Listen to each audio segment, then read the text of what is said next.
বলছিলাম যে যদি কোনো কন্ডাক্টরের দুটো প্রান্তের মধ্যে মানে দুটো এন্ডের মধ্যে যদি এ পয়েন্ট আর বি পয়েন্ট যদি পোটেনশিয়াল ডিফারেন্স তৈরি হয়, অর্থাৎ এর পোটেনশিয়াল বেশি, বি পোটেনশিয়াল যদি কম হয়, তাহলে কারেন্টটা সবসময় এ থেকে বি এর দিকে যাবে। এই যে কারেন্টের ডিরেকশন দিয়ে দেওয়া হয়েছে, কিন্তু কারেন্ট যাওয়ার সময় কি হবে, ইলেকট্রনের ফ্লো হবে উল্টো দিকে, অর্থাৎ কারেন্টের ডিরেকশন যেদিকে দেখানো হচ্ছে তার উল্টো দিকে ইলেকট্রনের ফ্লো হবে। মনে রাখতে হবে এই এ পয়েন্ট আর বি পয়েন্টের মধ্যে যে পোটেনশিয়াল ডিফারেন্স আর এর মধ্যে দিয়ে যে কারেন্ট যাচ্ছে, এই দুটোর মধ্যে একটা রিলেশন আছে। রিলেশনটা কীরকম না, VA minus VB varies I, অর্থাৎ পোটেনশিয়াল ডিফারেন্স যত বেশি হবে তত বেশি করে কারেন্ট যাবে। যেমন টেম্পারেচার ডিফারেন্স যত বেশি হবে তত বেশি করে হিট যাবে, সেরকম পোটেনশিয়াল ডিফারেন্স যত বেশি হবে কারেন্ট তত বেশি করে যাবে। এই লটাকে আমরা রাফলি বলবো। রাফলি শব্দটা কেন বলছি, কারণ অ্যাকচুয়াল স্টেটমেন্টে আমরা অনেক কিছু দেখতে পাবো। তা যাই হোক, মনে রাখতে হবে পোটেনশিয়াল ডিফারেন্স এবং কারেন্ট এই দুটো ডাইরেক্টলি প্রপোর্শনাল হয়, এটাই হচ্ছে ওহমস ল। এই প্রপোর্শনাল চিহ্নটা উঠে গেলে কি হবে, একটা কনস্ট্যান্ট টার্ম আছে, এই যে আর লেখা হয়েছে VA minus VB is equal to R I, তাহলে আর ইজিক্যাল টু কি হবে, VA minus VB by I. এই আরটাকে কি বলে, রেজিস্ট্যান্স অফ দ্য কন্ডাক্টর। মনে রাখতে হবে আর হলো রেজিস্ট্যান্স অফ দ্য কন্ডাক্টর।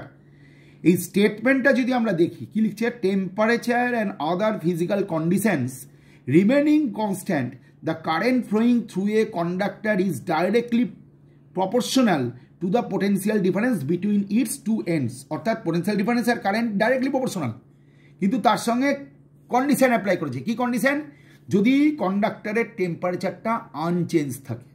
আর কি বলেছে, other physical condition. Other physical কন্ডিশনের মধ্যে অনেক কিছু আছে, আমরা একটু পরেই আলোচনা করব। যেমন লাইটের একটা এফেক্ট আছে, ম্যাগনেটিক ফিল্ডের একটা এফেক্ট আছে, প্রেসারের একটা এফেক্ট আছে, এইগুলো হচ্ছে physical condition.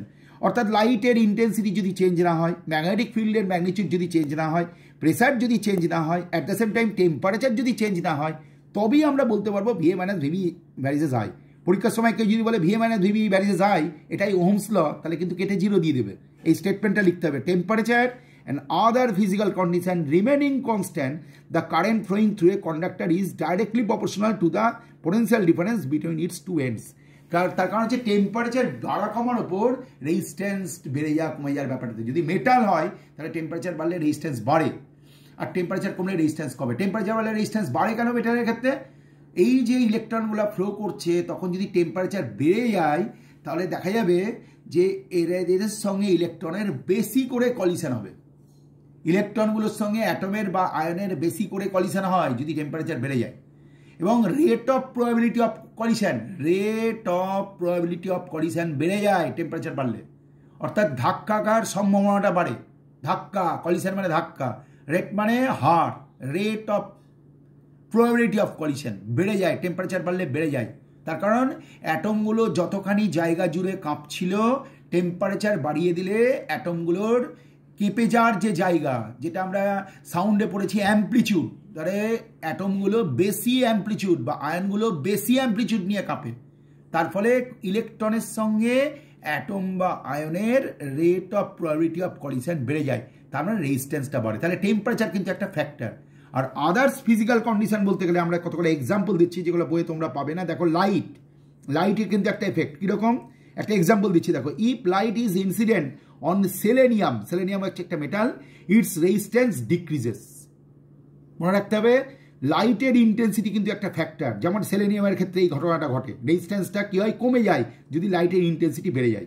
Magnetic field, if bismuth হচ্ছে একটা আমাদের একটা element, is placed in a magnetic ফিল্ডের মধ্যে যদি বিসমাথকে রাখা যায়, ইটস রেজিস্ট্যান্স ইনক্রিজেস। প্রেসার, এই যে কি বলছে, air bubbles exist in the pores of চারকোলের মধ্যে এয়ার বাবল থাকে। As air is an insulator, the resistance of charcoal is high.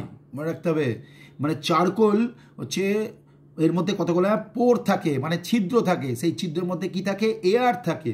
এবার যদি চারকোলগুলোকে যদি আমরা প্রেসার দিই, তাহলে এয়ারটা কী হবে, ওর মধ্যে থেকে এয়ারটা বেরিয়ে যাবে, তাহলে চারকোলের একটা লেয়ারের সঙ্গে আর একটা লেয়ার যোগ হয়ে যাবে, তাহলে কন্ডাক্টিভিটি বেড়ে যাবে, রেজিস্ট্যান্স কমে যাবে। এই যে কি বলছে, air bubbles exist in the pores of charcoal, as air is an insulator, the resistance of charcoal is high. মনে রাখতে হবে, the resistance of charcoal is high, কারণ এর মধ্যে এয়ার আছে। তাহলে if pressure is applied on charcoal, the bubbles within it pores will evaporate, মানে তোমরা যদি রাফলি ভাবো যে চাপ দিলে এয়ারটা বেরিয়ে যাবে, তাতেও হবে। অ্যান্ড মনে রাখতে হবে অ্যান্ড এভাপোরেট, অ্যান্ড বলা যেতে পারে সঙ্গে সঙ্গে আমাদের কী হবে, the particles of charcoal will come in close contact with each other, so resistance of carbon decreases. তাহলে প্রেসার দিলে কী হবে, একটা লেয়ারের সঙ্গে একটা লেয়ারের কন্ট্যাক্টটা বেড়ে যাবে, তাহলে কন্ডাক্টিভিটি বেড়ে। তাহলে মনে রাখতে হবে লাইট, ম্যাগনেটিক এফেক্ট, প্রেসার, এগুলা কিন্তু সব এক একটা আদার্স ফিজিক্যাল কন্ডিশনের মধ্যে ঢুকছে। তার মানে কেউ যদি ভাবে আদার্স ফিজিক্যাল কন্ডিশনটা লিখবো না আর টেম্পারেচারটা লিখবো না, তাহলে কিন্তু তার নম্বর পাবে না। আর যদি বলে আদার্স ফিজিক্যাল কন্ডিশন বলতে তুমি কি বুঝছো, what do you mean by others physical condition in Ohm's law, তখন আমাদের আলোচনা করতে হবে এক্সাম্পল দিয়ে, লাইটের ক্ষেত্রে, ম্যাগনেটিক ফিল্ডের ক্ষেত্রে, প্রেসারের ক্ষেত্রে। এবার আমরা এখানে একটা সার্কিট কনসিডার করছি। তোমরা বোঝার চেষ্টা করো যে সার্কিট আঁকার জন্য কিছু সার্কিট সিম্বল ইউজ করতে হয়। এটা ক্লাস 9-এ তোমরা পড়েছো, ভোল্ট মিটার, অ্যামমিটার, এগুলো ক্লাস 9-এর বই খুললে তোমরা পেয়ে যাবে। দেখো এইখানে বড় দাগ আর ছোট দাগ দিয়ে একটা সেলকে বোঝানো হয়েছে, এরকম গোল গোল জায়গা দিয়ে একটা কিকে দেখানো হয়েছে, আর এ থেকে বি এর মধ্যে এরকম একটা জিগজ্যাগ পাত আঁকা হয়েছে, এটাকে বলে রেজিস্ট্যান্স। আর এখানে একটা রিওস্ট্যাট লাগানো হয়েছে, ক্লাস 9-এর বইটা সদ্য পড়ে এসছো, তাতে যদি দেখো এরকম করে রেজিস্ট্যান্স থেকে যদি এমনি করে একটা অ্যারোমার্ক দিয়ে দেওয়া হয়, তাহলে একটা বলা হবে variable resistance, that is rheostat. তাহলে এই রিওস্ট্যাট প্রেস করে দিয়ে আমরা এই সার্কিটের চাবিটাকে অন করে দিলাম, তখন অ্যামমিটারের রিডিং আর ভোল্ট মিটারের রিডিং কত হলো আমি দেখতে পেলাম। অ্যামমিটার রিডিং হচ্ছে I1 আর ভোল্ট মিটার রিডিং হচ্ছে V1। তাহলে ওহমস ল আমাদের শিখিয়ে দিয়েছে VA minus VB is equal to RI, তাহলে R is equal to VA minus VB divide by I। তার মানে পোটেনশিয়াল ডিফারেন্স আর কারেন্টের যে রেশিও, এটাকেই বলা হবে রেজিস্ট্যান্স। তাহলে এখানে মনে রাখতে হবে এখানে পোটেনশিয়াল ভোল্টমিটার রিডিং কত, অর্থাৎ এ পয়েন্ট আর বি পয়েন্টের মধ্যে পোটেনশিয়াল ডিফারেন্সটা কত, আমি বললাম V1। আর কারেন্ট তখন কত ফ্লো করেছিল, I1, তাহলে V1 বাই I1 করে আমি পেলাম কত, R1। এবার আমরা করলাম কি, রিওস্ট্যাটের রেজিস্ট্যান্সটাকে চেঞ্জ করলাম। চেঞ্জ করলে কি হবে, গোটা সার্কিটের রেজিস্ট্যান্সটা পাল্টে যাবে, সেই অনুযায়ী কারেন্টের চেঞ্জ আসবে। ধরা যাক কারেন্টটা ছিল আগে I1, পরবর্তীকালে হলো I2, করসপন্ডিং পোটেনশিয়াল ডিফারেন্স হলো V2, তাহলে কত পাওয়া গেল, V2 বাই I2, তাহলে রেজিস্ট্যান্স কত পাওয়া গেল, R2। এবার আবার রিওস্ট্যাটটাকে চেঞ্জ করলাম, তাহলে পোটেনশিয়াল ডিফারেন্সটা কত হলো, V3, আর করসপন্ডিং কারেন্টটা কত হলো, I3। মোটামুটি রাফলি মনে রাখতে হবে R1 R1 nearly equal to R2 nearly equal to R3 হয়। তাহলে আমরা এই তিনটে রিডিং নেওয়ার পর আমরা বুঝতে পারলাম এই রেশিওটা কি আছে, এই রেশিওটা প্রায় কনস্ট্যান্ট। তারপর রেশিওটা কার কার মধ্যে রেশিও কনস্ট্যান্ট, পোটেনশিয়াল ডিফারেন্স আর কারেন্টের রেশিওটা কনস্ট্যান্ট। তাহলে এটাকে আমরা কি বলবো, রেজিস্ট্যান্স। তাহলে টেম্পারেচার বা আদার্স ফিজিক্যাল কন্ডিশন যদি চেঞ্জ না হয়, তাহলে ওই কন্ডাক্টরটার রেজিস্ট্যান্সটা কনস্ট্যান্ট আছে। আমরা করলাম কি, এই তিনটে রেজিস্ট্যান্সের একটা অ্যাভারেজ নিয়ে নিলাম, তাহলে সঙ্গে সঙ্গে আমাদের রেজিস্ট্যান্সটা কত বেরিয়ে গেল। সেই অনুযায়ী আমরা একটা গ্রাফ টানতে গেলাম। এক্স অ্যাক্সিস বরাবর আমরা কি প্লট করেছি, V, ওয়াই অ্যাক্সিস বরাবর আমরা কি প্লট করেছি, I।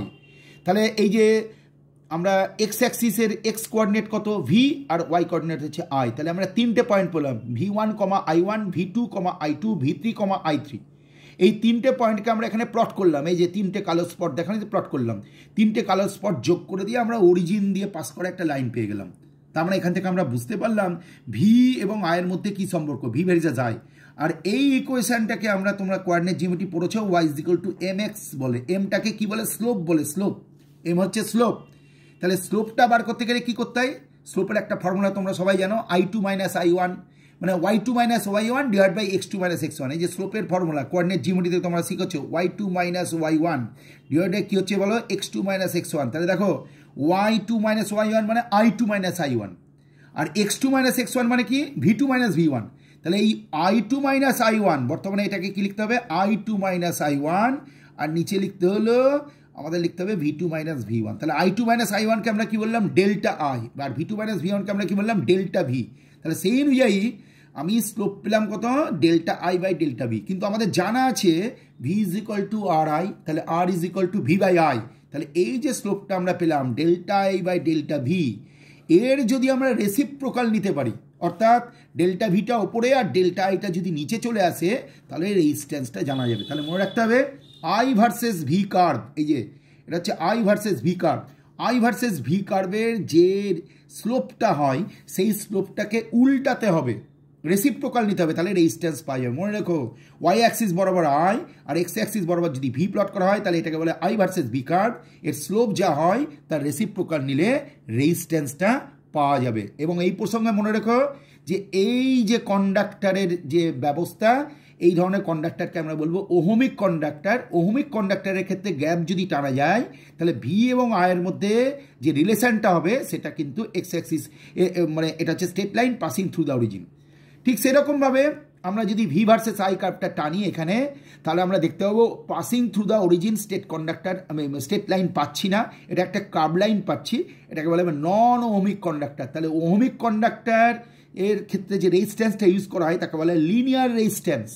R non ohmic conductor কী করে বোঝার উপায় আছে, আমি যদি ভি ভার্সেস আই বা আই ভার্সেস ভি কার্ভটা টানি তাহলে এইরকম পেয়ে যাব। উঁচু ক্লাসে উঠে আমরা এইরকম কার্ভের সম্মুখীন হব। যেমন আমরা সেমিকন্ডাক্টর ডায়োড বলে একটা ডিভাইস পড়বো, ইলেকট্রনিক ডিভাইস, ট্রানজিস্টার পড়বো, লাইট এমিটিং ডায়োড এলইডি পড়বো, সোলার সেল পড়বো। তাদের ক্ষেত্রে আমরা দেখতে পাবো কার্ভ কখনোই এইরকম স্ট্রেট লাইন হবে না, এরা সব নন ওহমিক কন্ডাক্টরের মধ্যে পড়বে।